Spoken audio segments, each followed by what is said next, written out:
R2 Surgical is a global reseller of pre-owned surgical robots. We're specializing in connecting hospitals and surgery centers with the latest generation or the latest technology of surgical robots. The whole focus of what our company does is to drive down the cost and make robotics more affordable for everyone in the world. We specialize primarily, and this is how we got started, but we specialize in the Da Vinci S and SI robots, where we have a large network. We have great partnerships with engineers and folks with high levels of expertise that allow us to actually provide comprehensive support to hospitals and surgery centers all around the globe, which includes not just the robot itself, but also the service, the training, the instrumentation, the disposables, ancillary equipment, everything that a hospital would need to start and continue with their surgery programs.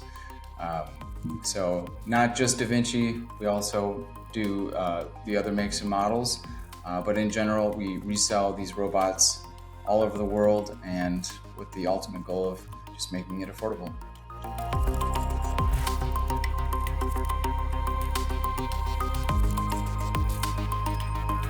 My decision to get into robots in the secondary market was actually a pretty natural one.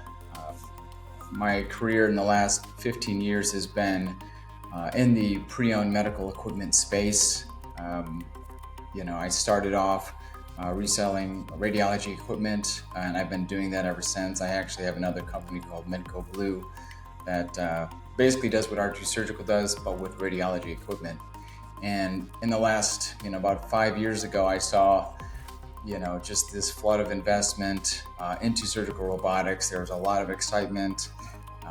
The industry was just, Intuitive Surgical with their Da Vinci robot, since 1997. That was the only robot anybody ever talked about. And then came along, Stryker Mako and a couple others. But the space wasn't, that exciting until all these manufacturers started pouring in, $1 billion in money, and it was surgical robotics became a buzzword, and I saw that as an opportunity to try my hand at at connecting with hospitals and seeing if I could make some connections. And so, like I said, that was a very natural move for me.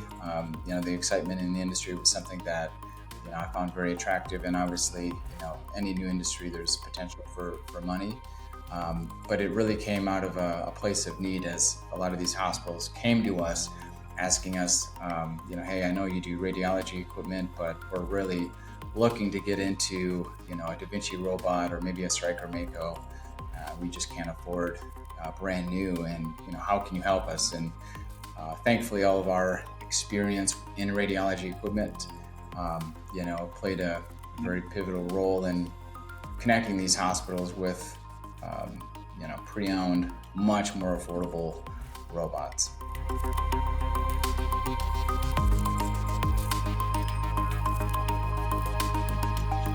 The main difference between R2 and anybody else in this industry is really our expertise in reselling medical equipment, period. I have over 15 years of experience, along with a team with countless years of experience selling medical equipment, primarily radiology. So we have this, this wonderful process and this incredible network that allows us to connect with lots of hospitals who, want to make more on their, on their outgoing, their pre-owned surgical robot, and connecting them with hospitals who want to save money. So our expertise, our longstanding expertise in the industry, has helped considerably.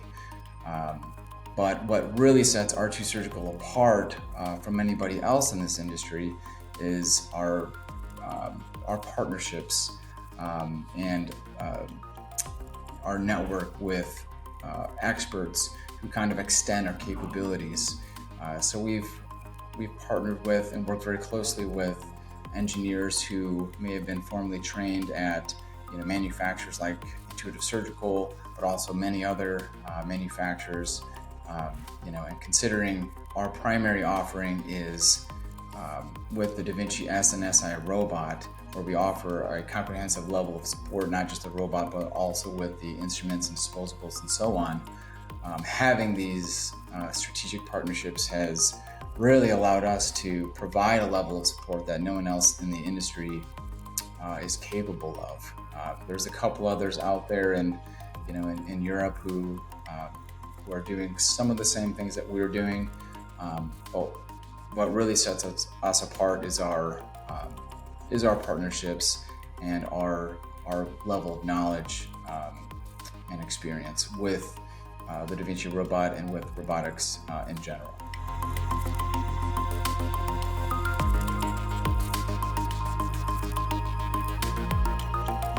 Our ideal clients are hospitals and surgery centers that A, can't afford a brand new robot, B, operate in a country where the manufacturer doesn't have a presence, or they don't sell or they don't support the robot, and then C, those that are comfortable buying pre-owned and who just want to save money, because not everybody wants to buy new, even if you can buy new.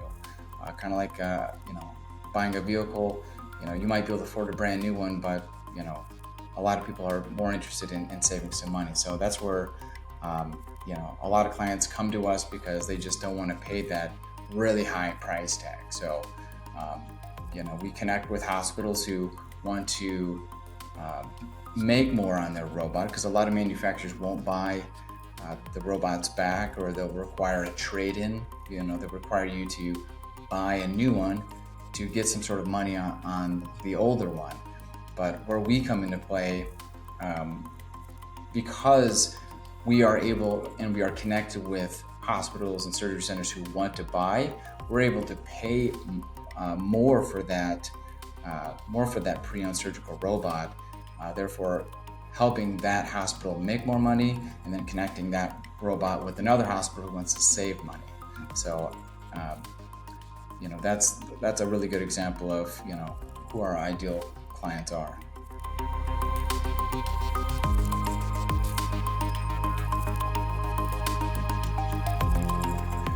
We expect to see quite a few things happen in the secondary market of surgical robots within this year, and things that are happening now and things that will happen in the next couple of years.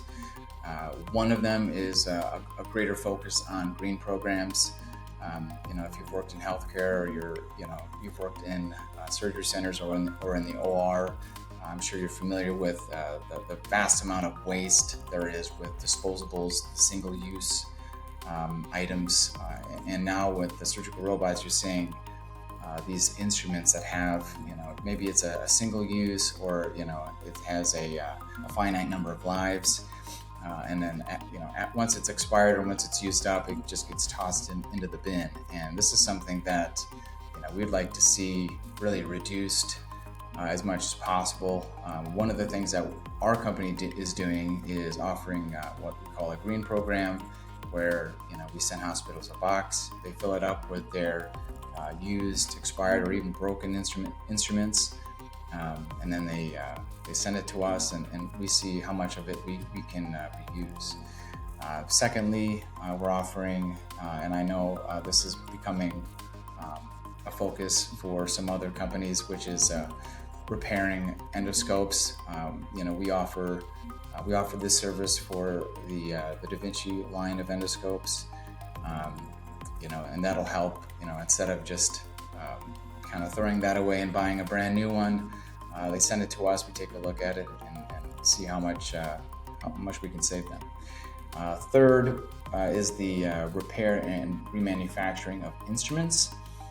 So we're seeing the capability of some companies to repair instruments and also remanufacture.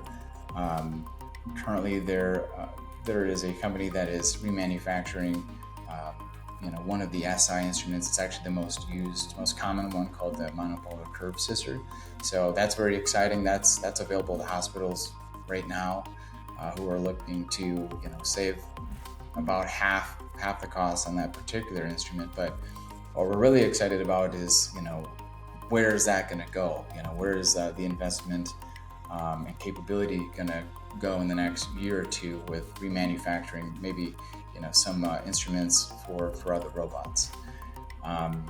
Lastly, and this is something that we're really spearheading, is the access to more surgical robots in general. So one of the things we specialize is connecting hospitals with the latest technology or the latest generation of robots, which is what everybody wants, right? Nobody wants older, the older models.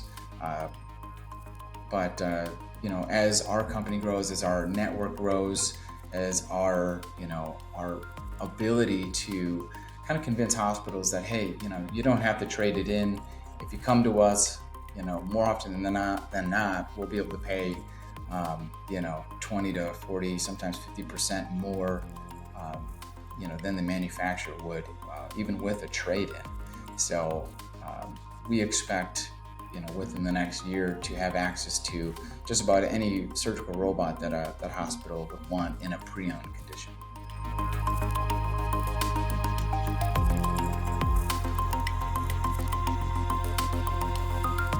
We've had about 15 years of experience shipping medical equipment and surgical robots all over the world. We've shipped to every continent except for Antarctica, and the real key thing is having trusted people, trusted partners, trusted shipping brokers who we have a lot of experience with, a lot of trust. They're really the ones that manage that whole process. We certainly have a lot of experience, and we know a lot of the do's and don'ts, but we've never had any issues, and I think that's due to our incredible due diligence when talking about shipping to conflict regions where there might be an active war. There might be civil unrest or problematic governments. We've seen pretty much everything. We find that the best thing that we can do is listen to our customer and really understand their concerns, and also reach out to experts in that region or shipping experts who have a lot of experience shipping to that region. That's really crucial in making sure that anything that we send, here from the United States or from another country, is properly packaged. It is shipped properly, and it gets there safely. And lastly, a lot of people forget about the whole the customs issue. Again, this is where having a good shipping broker or customs broker comes in handy, and it's a really crucial part of global shipping.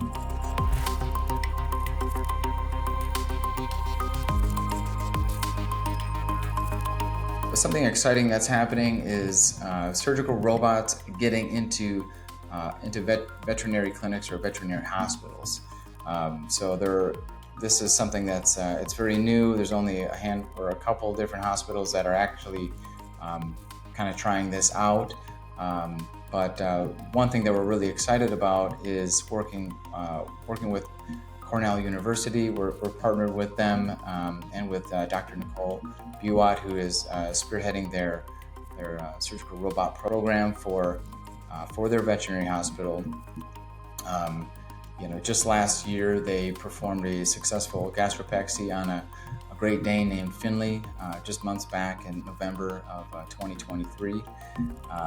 And they're constantly, experimenting and trying different things, and it sounds like things are going very well. So we're very excited about that, and we're working with a number of other universities and hospitals who are interested in doing the same thing. So I think this is kind of a space that a lot of people may not have thought it would get into. The robot was first used on a human and solely for humans back in 1997, and that was 27 years ago, and now 27 years later we're kind of exploring new uses for the robot, specifically with canines, with dogs, and that's very exciting, especially when we hear about these first surgeries and trials going really well. So yeah, we're excited to see where surgical robots go in the veterinary space, and we're really happy and proud to be part of that.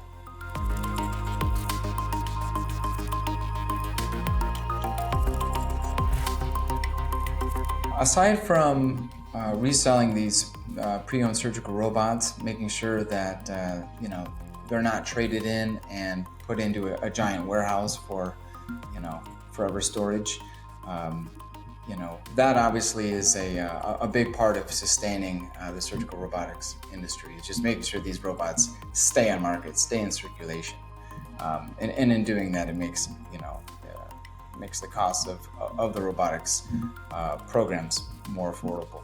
Outside of that, again, waste is a big problem in healthcare, and our green program is something that we're really trying to push and trying to get hospitals to get signed up for. It's free for them, and it's something that we feel very proud of, and we're happy and proud to offer a green or sustainability program to keep some of these instruments from winding up in landfills. So it benefits the hospital, it benefits us, and it's something that the more hospitals we can get to sign up for this, the more we can make this industry sustainable. Lastly, anything we can do to repair some of the equipment, repair the robots, repair endoscopes, repair instruments, the remanufacturing of instruments, that's going to go a very long way to making sure there isn't so much waste. There isn't a lot of these single-use instruments or limited-use instruments just going right into the trash bin. The more of those we can save and keep into circulation, the better. And so, that's what we're striving to do.